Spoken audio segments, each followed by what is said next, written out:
Sports Illustrated just opened a new store right in your own living room with a large selection of the newest, hottest, and most unique sports merchandise and entertainment releases. At the Sports Illustrated store, you can get the best sports videos like Michael Jordan Airtime.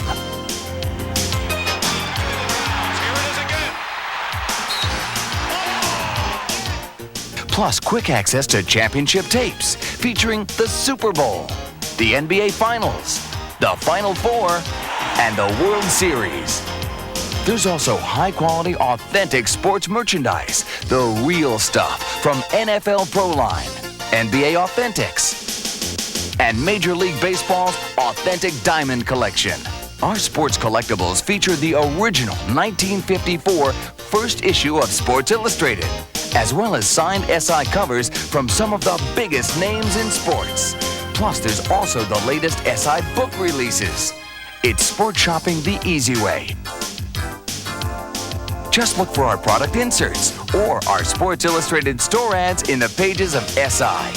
To order, call toll-free 1-800-274-5200.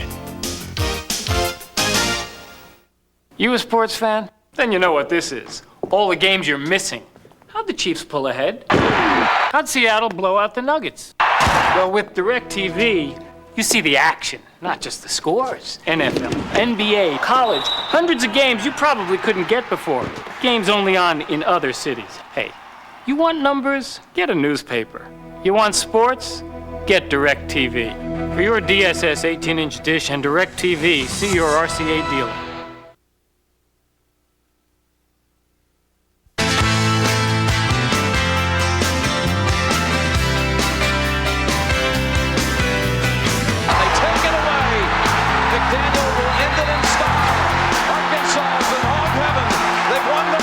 It was a year of first ever championships for some, while other teams repeated, and still others repeated, and repeated, and repeated. It was the year owners and players fiddled, while fans burned. Ball hammers it to deep right center field. Way back and down, and the Indians win it. Won't forget these days.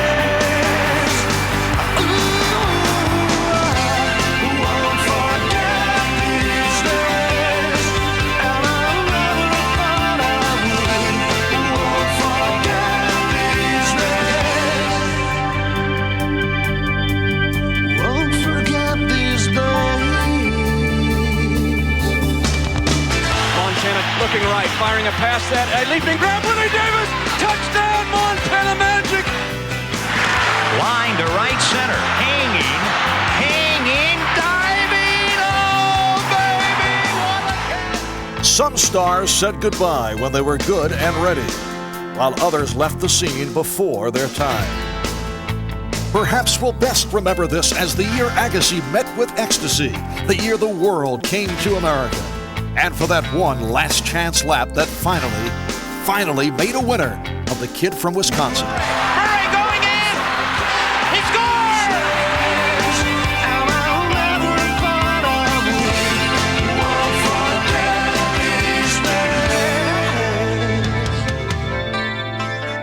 Yes, we remember it well.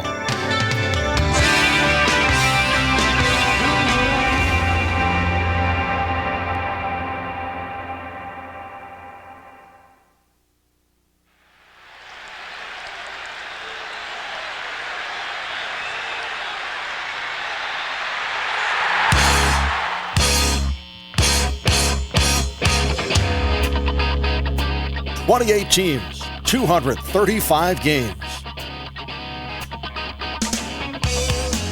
How many miles of bandits?" Freddie broke his nose. That's what's the matter when he broke his nose. He never had a good nose anyway. Throws on the run. He got his own deflection, and he's down to the 2-yard line. How you doing? Sorry, got in the season a little bit late. But I think we can put this thing together, go on and win it all. Run right through the back of him. I mean, run right through the middle and out the back.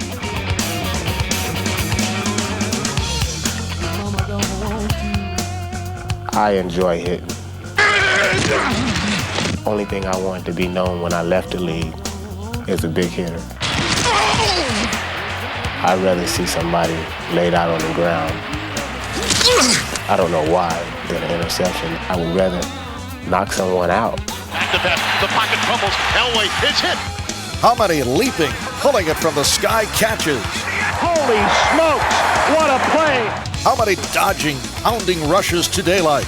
And they shed that guy like it was a taxi fly. The numbers multiply, divide, and finally subtract all but 2 from a trip to the Super Bowl. The final week of the regular season offered one game for higher stakes than all the rest when the Dallas Cowboys came to play the New York Giants. It's our house, baby. It's our house. 60 minutes. 60 minutes, the biggest game ever.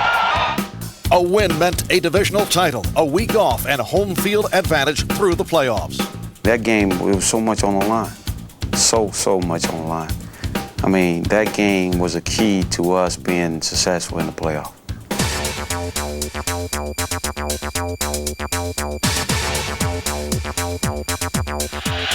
41 yards, good snap. The hold is up. The kick's on the way. That's it. He made it. And the Cowboys win. What a great game. And the Giants, with Phil Simms, came within an overtime period against Dallas of winning home field advantage through the playoffs. Then who knows what could have happened. Over in the AFC, the Buffalo Bills were gunning for their 4th consecutive Super Bowl appearance. But Joe Montana was looking for a repeat performance of his own and redemption. It looked like a dream game was shaping up in Atlanta, Joe leading his new team against the 49ers that rejected him. A young Montana matchup against fairly porous defenses. It would have been a Super Bowl for the ages. The general public probably did want to see a Montana Young matchup, and had we not have made it, then I would have loved to have seen that matchup as well. Kansas City met the NFL's hottest team in Houston. The Oilers closing out the regular season with 11 straight victories, some said due to Buddy Ryan's defense. The fun thing about playing against Buddy Ryan is that he's going to get a guy that's just going to keep coming after you and after you and after you until you prove that you can beat him at that. But in the end, if we can make 1 or 2 big plays, then that's going to be the key to the game. He's in for a touchdown. For that guy to have the presence of mind to spike the biggest catch of his life right into Buddy Ryan's snout, I mean, it was just perfect. Kansas City went on to whip the Oilers 28-20 before falling in Buffalo. Montana knocked out of the game in a 30-13 loss. That's Montana who's down. He's down. Montana is down. He was hit hard, and he's holding his head as if maybe he's dazed a bit.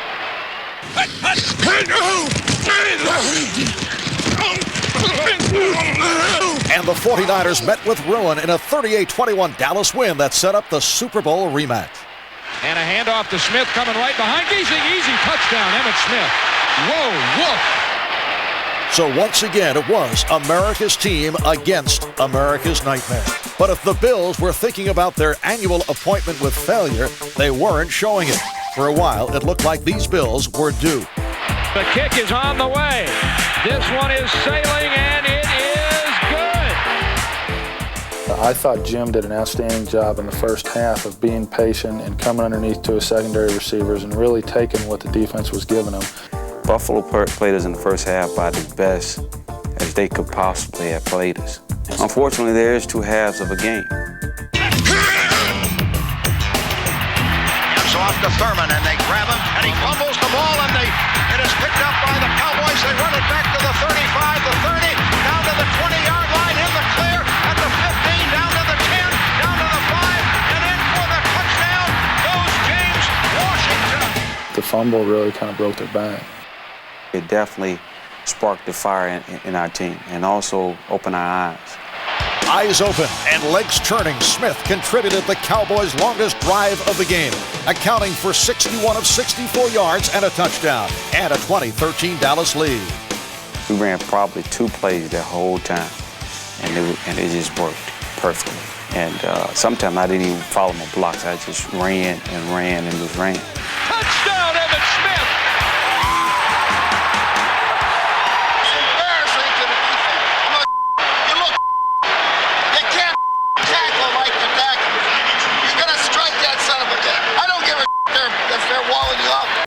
James Washington came up with another huge play to open the final quarter. Pressure over the middle. The ball is intercepted by James Washington. Where did he come from? He stepped in. There was plenty of time left, but the Bills were done. Despite Washington's heroics, Emmitt Smith earned Most Valuable Player honors. How sweet it is. While his Buffalo counterpart, Thurman Thomas, agonized, feeling that he had cost his team the game.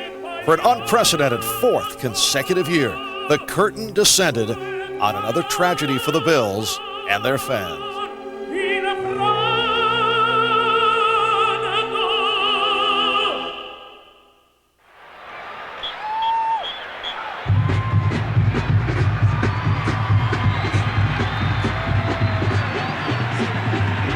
This was the year it was supposed to be different. I don't know. We'll just have to see. We got the same number of losses. This was the year that would finally settle this who's number one thing once and for all. And we beat this team to beat Notre Dame, to beat Florida State. This was the year it turned out all wrong yet again. I think that we ought to be national champion. Most other sports, we have a hard and fast answer at the end of the season. College football is unique because we get to argue it for the next year.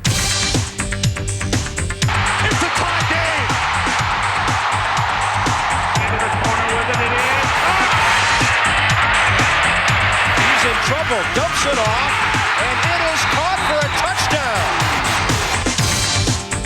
Every college football season ends with the promise of a new year and the hangover of unresolved endings. This season's unfinished business started in South Bend, Indiana, in a little contest they decided to call the Game of the Century. The ball is loose, and Notre Dame has it. He dives for a touchdown.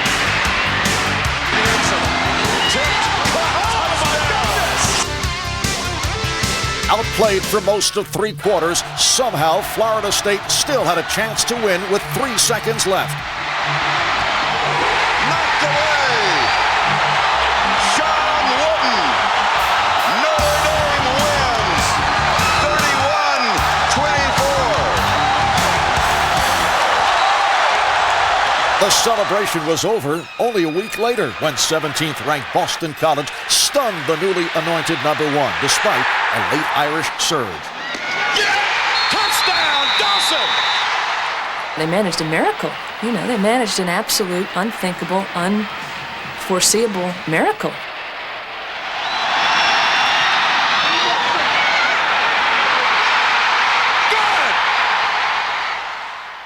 The new year began in anticlimactic fashion in the Rose, Sugar, and Fiesta Bowls. But over in the Cotton Bowl, Notre Dame squeaked past a stubborn Texas A&M, maintaining their claim to the national title. All the Irish could do now was wait for the outcome of the Orange Bowl. And down he goes at the 30. All the great athletes were supposed to be on the Florida State side of the field. Well, there was one great athlete on Nebraska's side of the field, and his name was Trev Alberts. Play action and hit from behind by Alberts. He went after Charlie Ward like Charlie Ward hadn't seen all year. Nebraska led 16-15 with just over a minute to play. They threw a lot of different things at us, and we weren't able to pick them up, but I knew I had to do something to pull us through. In the open field to Dunn. Anderson can't get him, and Dunn is out of bounds, and a fly goes down. Oh, my. 2 Cornhusker penalties left the ball on the Nebraska 3, setting up freshman Scott Bentley's field goal and an apparent Seminoles victory. He's got it.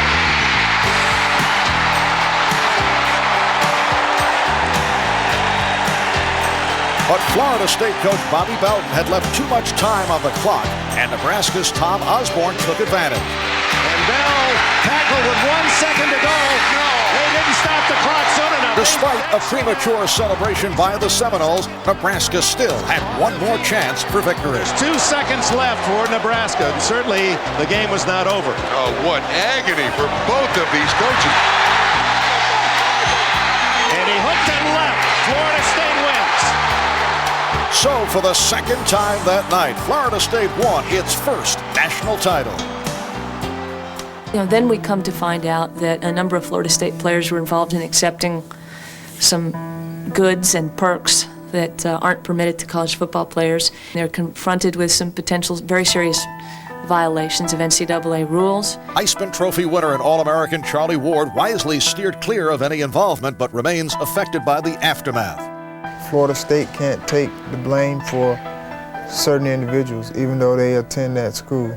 Every person should be accountable for their own actions. I think that people view it as a tainted title.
You didn't know what to expect. We'd win 2 games and maybe drop 2 spots in the poll.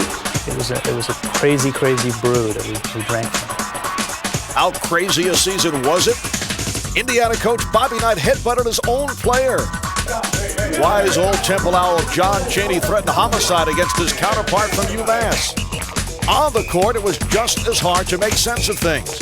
It seemed as though everyone got to try the #1 ranking on for size, although some enjoyed the fit for only a week. This year's NCAA tournament was wide open. It's called March Madness, and it's crazy. Right from the tip-off, it was time to round up the usual upsets. But it was over in the East bracket where Boston College really put the madness into March, shocking the #1 seed defending champion North Carolina. Wallace with a 3. Not the one that Dean Smith wanted to take the shot. BC is a winner. The Eagles would pull off another stunner, sending Bobby Knight's Hoosiers home early. In a battle of the baggiest trunks in college basketball, Arkansas beat Michigan to advance to Charlotte, much to the delight of their #1 fan. And Coach Mike Krzyzewski led his Blue Devils into the Final Four once again, his 3rd championship game in 4 years. We're playing them in their backyard, and they've already been there many times. And I'm saying to myself, can we win this thing all the way? We knew that Arkansas would come after us defensively very hard. They were deeper and a little bit more athletic, more physical than we were. Beautiful block by Hawks. Grant Hill fell right on his bump. He has to come out of the game or Mike Krzyzewski has to call a timeout. Grant Hill got up off the carpet and continued to play just about as well as he could. Lang open. Beautiful passing by Hill. The Hawks quickly asserted themselves, executing all facets of their game and working the ball inside to Corliss Williamson. when we were able to make some shots, the floor opened a little bit better. And as the floor opened, Corliss becomes very dangerous. And it's very difficult to pay attention to guys when you got to pay attention to Corliss Williamson.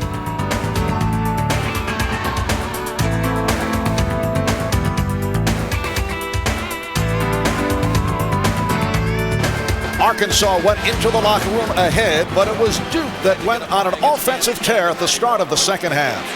Backing him in, and Hill stripped it away. 3-on-1 Duke to Lang. And this is a little bit shocking to the Arkansas players. Timeout Razorbacks.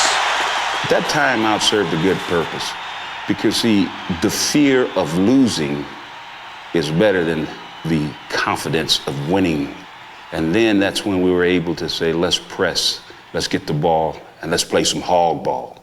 Rebound to Stewart. Here's Diller now. He's fouled.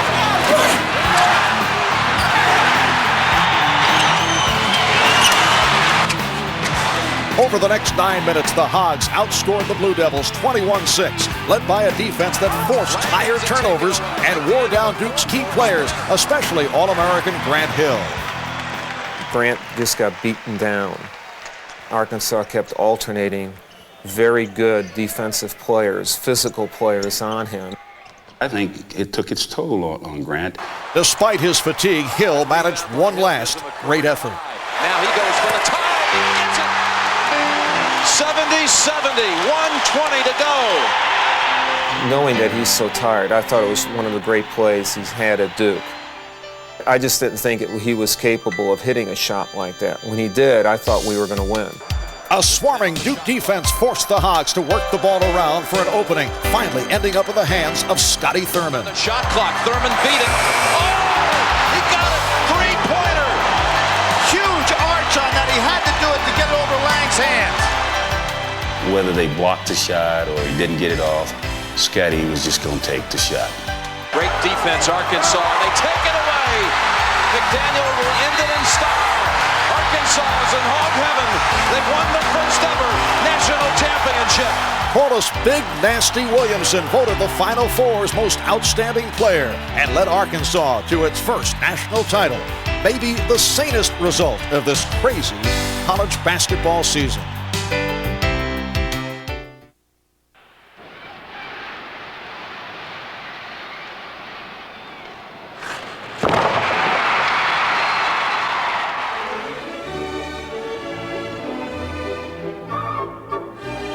In a hockey season of unusual grace and style, when Gretzky surpassed Gordy for greatness, when many an opposing goalie withered under the Rockets' red glare, when the NHL emerged as more than a Mickey Mouse League, events in Anaheim notwithstanding, there was no bigger story than the Rangers' mission to outskate a history of curses, superstition, and heartache.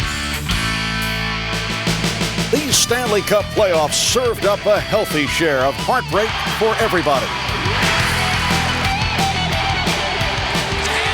Buffalo forced a seventh game against the Devils with a 1-0 win in quadruple overtime, only to fall in Game 7. Calgary got off to a 3-1 series lead against Vancouver and then lost the final 3 games, all in overtime. Meanwhile, the Rangers stormed through the first 2 rounds before having a devil of a time. And we ran into New Jersey, and it was a battle from there. After what sometimes seemed like 54 years of overtime hockey, out of the Rangers faced their third double overtime of the series with a sense of purpose. Matteau swoops in to intercept. Matteau behind the net. Swings it in front. He scores! Matteau! Defend Matteau! And the Rangers have one more hill to climb, baby! Those were unbelievable games.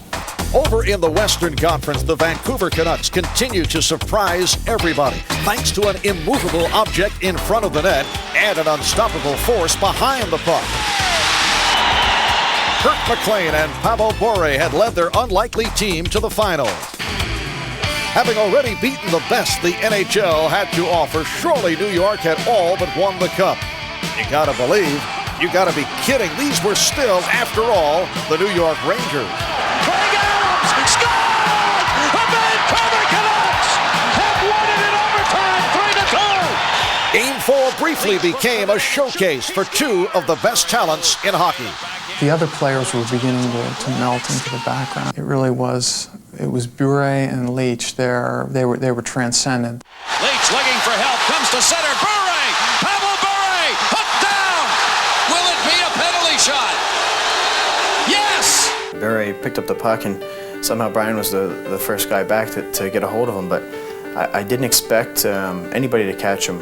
Fastest guy in the league gets a couple steps on me, and he's gone, and I just had to haul him down somehow. Never has been a penalty shot goal in the Stanley Cup. Bure has got to be unrivaled in terms of speed. One of the fastest players in the league, just absolutely explosive. I think he has an unparalleled burst. He's a guy, as a goaltender, you really have to keep your eyes on. He's literally the last guy you want to be facing on a penalty shot. Here comes Bure against Mike Richter.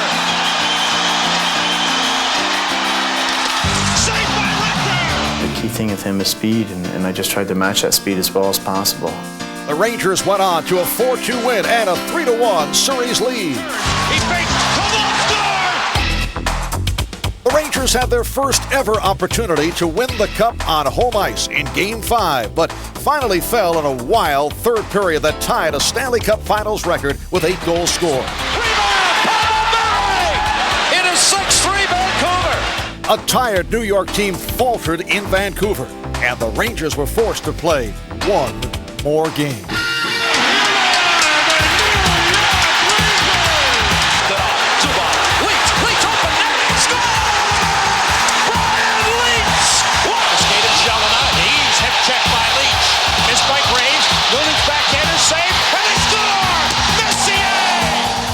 Ahead 3-2, New York found the Canucks dominating play in the Rangers' zone for the final 5 minutes. Finally, the clock ticked off the last remaining seconds of the Rangers' cursed legacy. By Latimer, another icing call. Yes, yes, no, they wave it, they whistle it. 1.1 left, it is not over.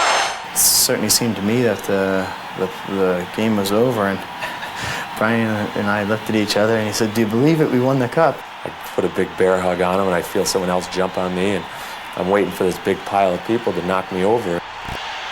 That was it. There's no one else around, and everybody else is on the bench getting ready for the icing that was just called. 0.6 on the clock. Here it is. The waiting is over. The New York Rangers are the Stanley Cup champions. And this one will last a lifetime. No more curses. This is unbelievable. That's why you put the skates on when you're a little kid. It's something you dream about all the time.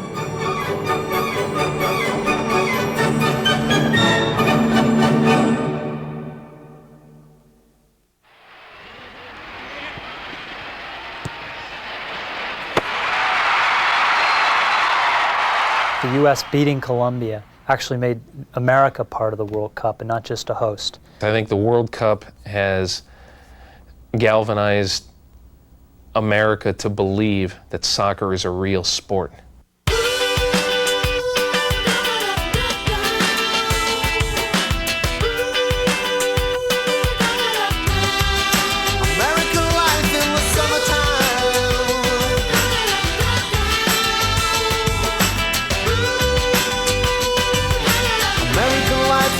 Summertime, American life in the summertime, American life in the summertime, it's for me.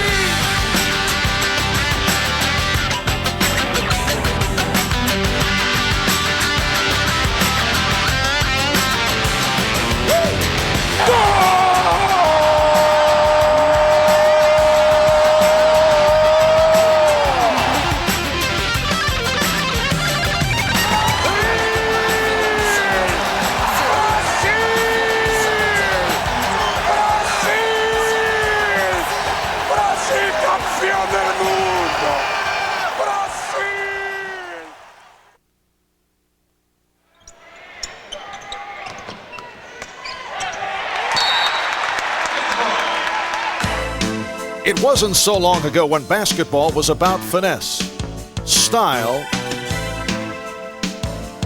and grace. A different game emerged this year, one that sometimes bore little resemblance to its past. But a game with occasional flashes of brilliance and, yes, even style.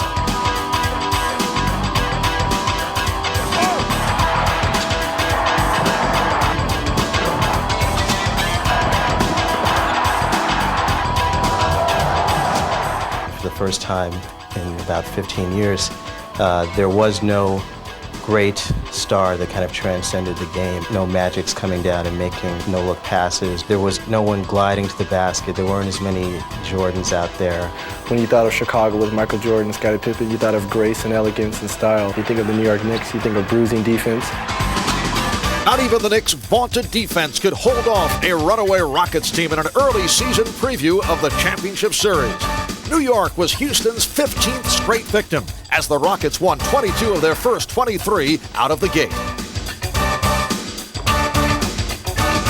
By the time April rolled around, the Seattle Supersonics had the league's best record. But while the Bulls, Pacers, and Suns all swept their first-round opponents, Seattle was shocked at home by a Denver team that had finished just 2 games over 500.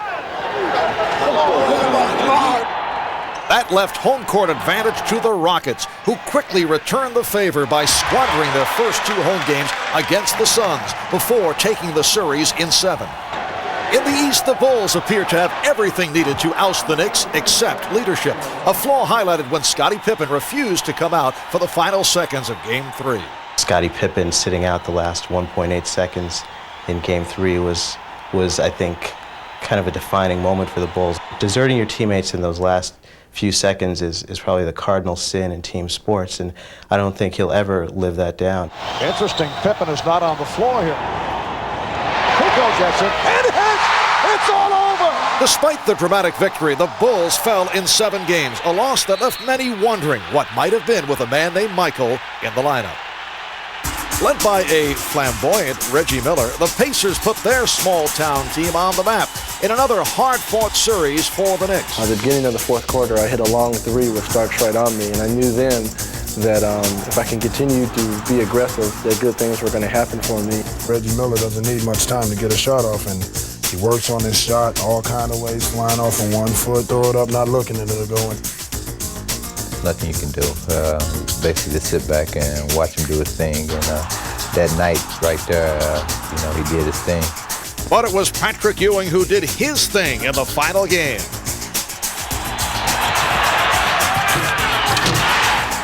Ewing's dunk was the final nail in the coffin for the Pacers, and it was really the crowning moment in that series for both Ewing and for the Knicks. Houston's 5-game win over the Jazz set the stage for another battle between 2 of the premier big men in the league. Patrick and I have been a rivalry from college. I lost to him 10 years ago. That's like a dream matchup. Playing a championship game with your rival, your best competition. The Rockets established the pace in Game 1. But the Knicks backcourt recovered from a night of horrendous shooting to take the home court advantage back to New York for Game 3. We know that New York is a physical and a very good defensive team. So we have to be patient on offense, take good shots. With all the focus on the Olajuwon Ewing matchup, a mere rookie would for a moment at least rise to eclipse both stars. Here's Cassell for 3! I think the whole building knew that Akeem was going to get the ball at that particular time. The Knicks left me open at the top of the key. And I just took the open shot, and I made the open shot. The Knicks' physical play finally took its toll in Games 4 and 5. We just went reckless on the boards. We was getting second, third, and fourth shots and fumbling, and we getting all loose balls. And I think that made the biggest difference. And the Rockets returned home facing elimination. New York's erratic backcourt was clicking again. John Starks carried the team with inspired play and 3-point bombs.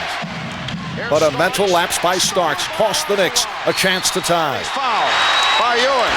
The Knicks are over the limit. On the final play, Starks had one last chance to win it all. It was a play for me to get the ball and either take it to the basket or go for the win. And my whole attitude was I was going to go for the win. I was so nervous. I put my my head in the palm of my hands. I couldn't watch the play. Starks for three, came up short. And it will go to a 7th and decisive game. And I was very happy just to be around the ball. Barely touch it, but that was good enough. The epitaph of Game 7, live by the bomb, die by the bomb. By Kenny Smith, John Starks for three. Starks could not find the stroke, yet he continued to fire away. Starks is now 1 for 13. Usually when I come in big games, I have butterflies because it keeps me on my toes. And I came in that game without butterflies and just totally too relaxed and just didn't go out and play the game. My teammates did their job, I just didn't do my job. Starks again for three. The Knicks, very often when they don't shoot well, rebound well. The Rockets did a good job of keeping the Knicks off the boards. Once that happened, I think the Knicks were in big trouble. Greg Anthony's three-pointer brought the Knicks within 3. But when Kenny Smith and Vernon Maxwell replied in kind, it was all over for New York. Olajuwon added championship MVP to his Defensive Player of the Year and regular season MVP laurels to stand alone in history. His long journey ended amidst the fanfare of Houston's first ever championship parade.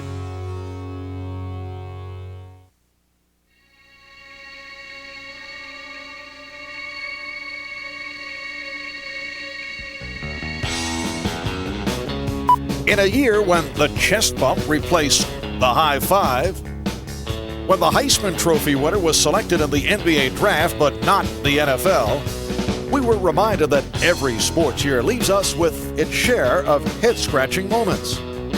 Michael Jordan began the year believing he could play baseball. As the Bulls headed north, Jordan headed south of the Mendoza line. The spirit is willing, but that slider is still tough to hit.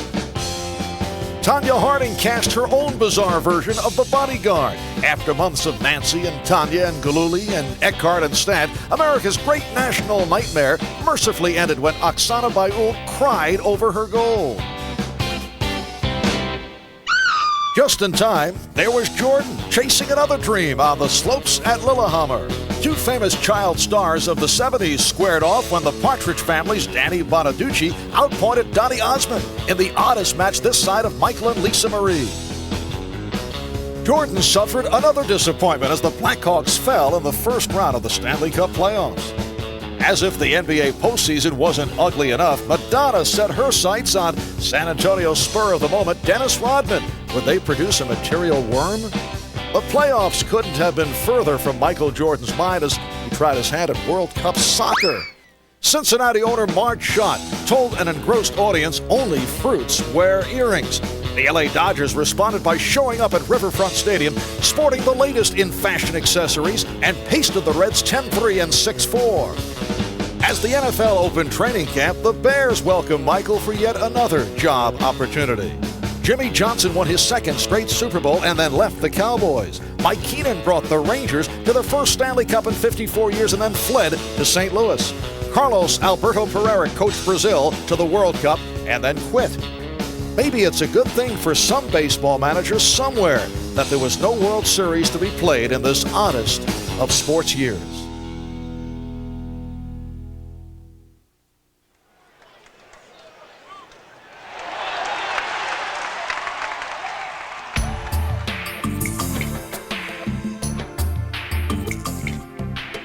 Somebody somewhere feels that we won't stick to our guns, and it's just not going to happen.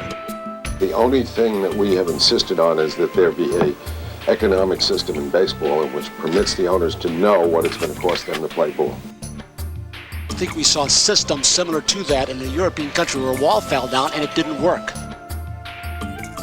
We can talk about the history and the agony and the torture of all this. All that's true, but it doesn't mean anything anymore. To me, I just picked a bad year to have a good year. Griffey and Thomas, Bell and Bagwell, Matt Williams, Tony Gwynn, the Yankees in Cleveland, the Expos, and even the Texas Rangers all called out on a single strike. Early in the season, such a calamity was unthinkable. What many considered the greatest collection of young stars in decades was chasing some of baseball's most luminous records and each other. I was really excited about what Matt Williams was doing, Ken Griffey Jr. and Jeff Bagwell were doing. They're terrific, and I think they press one another. Ken Griffey is chasing Frank Thomas, or Frank Thomas is chasing Albert Bell. Jeff Bagwell has Matt Williams to shoot for. Hey, we're going to push each other to the limit, and that's what happened this season. It was a beautiful thing. Beautiful? Not if you're a pitcher. Carl Tuffy Rhodes of the Cubs with 5 career home runs, hit 3 more on opening day. Just days later, the Dodgers demolished Pittsburgh 19-2 with Corey Snyder, yes, we mean Corey, not Duke, hitting 3 homers. 186 homers launched in the first week of the season. Was the pitching that poor? Not if you count the 2 no-hitters thrown in baseball's first month of play. But only Lone Ranger Kenny Rogers found perfection in this imperfect season, setting down 27 straight against California. Greer there, he's got it, a perfect game! Oh baby, Kenny Rogers pitches the 11th perfect game in Major League history. In Cleveland, a new ballpark, a new attitude, and a trio of young stars pushed the Tribe to an 18-game win streak at home. Unbelievable! But despite that breakneck pace, the White-Hot Sox made it difficult to keep up with their formidable quartet of starters, and one big hurt. When I'm stepping into that batter's box, they know I'm there. As Frank hammers this one into right center field. Get up! Way back! It is gone! Uh-oh, way back! Get up! Get up! It's gone! 3-run homer, the big hurt! As one opposing player remarked, pitchers shouldn't be left out there alone with him. It wasn't all greatness. Over in the woeful West, the Rangers clung to a 3-game lead at the All-Star break, despite their 42-45 record. But demonstrating how the West was wonderful was the kid they called Junior. Whoa! He decided to challenge him, and that was not a good idea. There's a shot. Center field, Ken Griffey going back. He makes a terrific over-the-shoulder catch. Griffey is in a league of his own. Junior with a high drive to deep right field. Gone! For one player to have that kind of impact, that's pretty damn good impact. You say that about Griffey, but here comes Frank Thomas. Here comes Albert Bell. Here comes Matt Williams out of nowhere. One guy in each league going for a Triple Crown, that just doesn't happen. Over in the National League, the heavily favored Braves were being left in the dust by the no-name Expos. While in the Central and West, the assault on baseball's record book continued. My theory is if he comes in that box, I know I can hit it. A hitting machine named Tony Gwynn made a serious bid to become the first man since Ted Williams to hit 400 over a season. That guy can flat out hit. Houston's Jeff Bagwell and the Giants' Matt Williams hammered away at Roger Maris's single-season home run record. Whoa. Frank and Jeff Bagwell were going for it, and it was within reach. And Ken Griffey with all the home runs, and Tony Gwynn going for 400. Baseball had the whole country sitting on the edge of its seat. And Bonds hits it high and deep to right field. And this baby is gone. Just like that, on August 12th, the players struck, and the death knell sounded for the season, for the record pace, and for the first time since 1904, the World Series. I would love to see the game be played out to its conclusion, to see how many home runs Matt Williams hit, to see if Tony Gwynn could hit 400, to see if anybody could win a Triple Crown. All those guys were having great years. No, that's a shame. And I really believe this was our year to be in the World Series. And I'm just pulled right from under us. I don't think there are any good guys in this. It's like the old Buffalo Springfield song, nobody's right if everybody's wrong. And everybody's wrong here. Gone were the hopes of the long-suffering Tribe, and the hopes of players like Don Mattingly, baseball's long-burning star, having never brightened a postseason.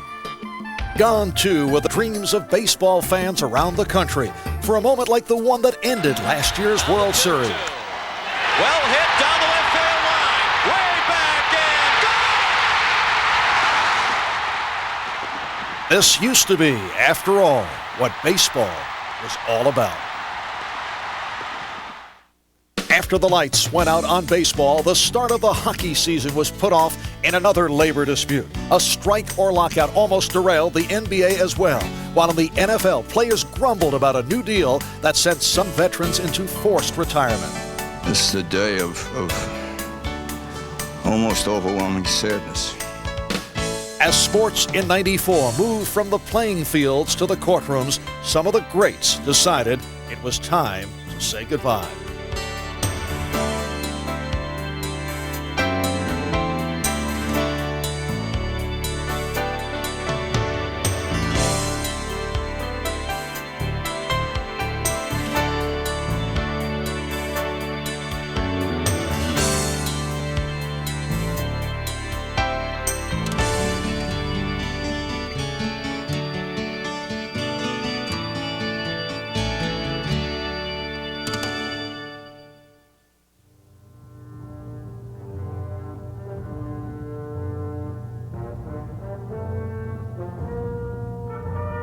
When we look back on 1994 with its strikes, lockouts, and empty stadiums, it won't be a pleasant memory for many sports fans.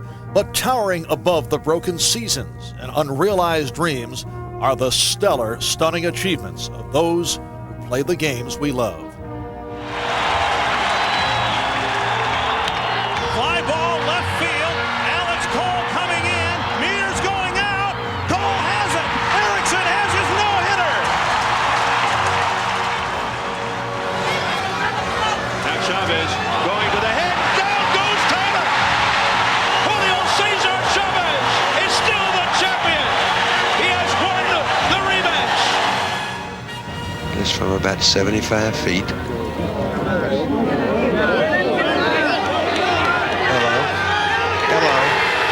Can you believe it?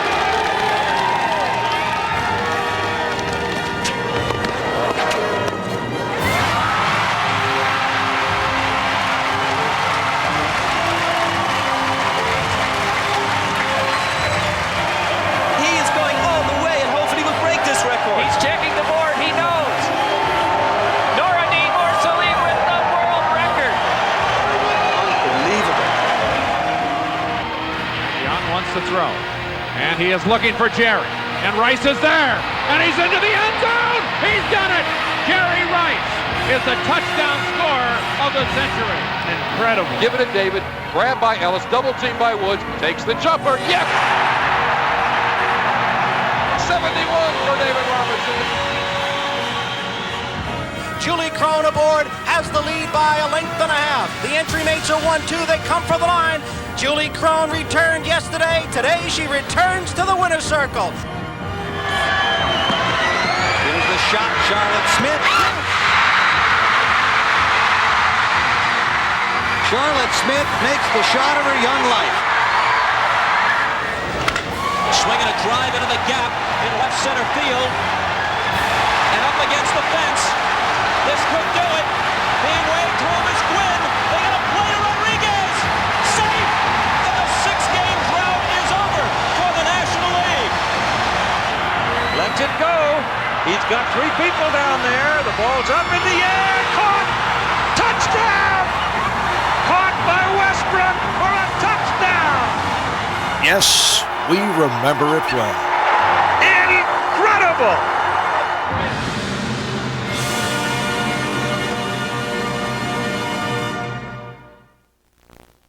Yeah, if I had to pick one moment that I'll remember all year, or for probably years to come, it's Jansen after he finally won his race. Michael Jordan retiring, and Michael Jordan would come in and play baseball. I think those two together had to be the biggest moment. The biggest moment for me, and I'm not trying to stick daggers all over my body, was Scotty Thurman's shot. When Scotty Thurman threw in that shot, I think we had our biggest moment of the season. It was a great moment when I saw the Rangers win the Stanley Cup. I was right downstairs. Called the New York Knicks. I just thought it was amazing. The United States beating Colombia in the World Cup, I think that was a defining moment. Just the critical mass that soccer achieved this summer. To me, the biggest story is the home runs. Guys being able to hit home runs and almost seemingly at will. Beating Giants in the Meadowlands and watching Emmett lay his guts out for the program. To see Bonnie Blair continue to dominate everything. I probably think the indictment of O.J. Simpson on 2 counts of murder. O.J. Simpson's arrest.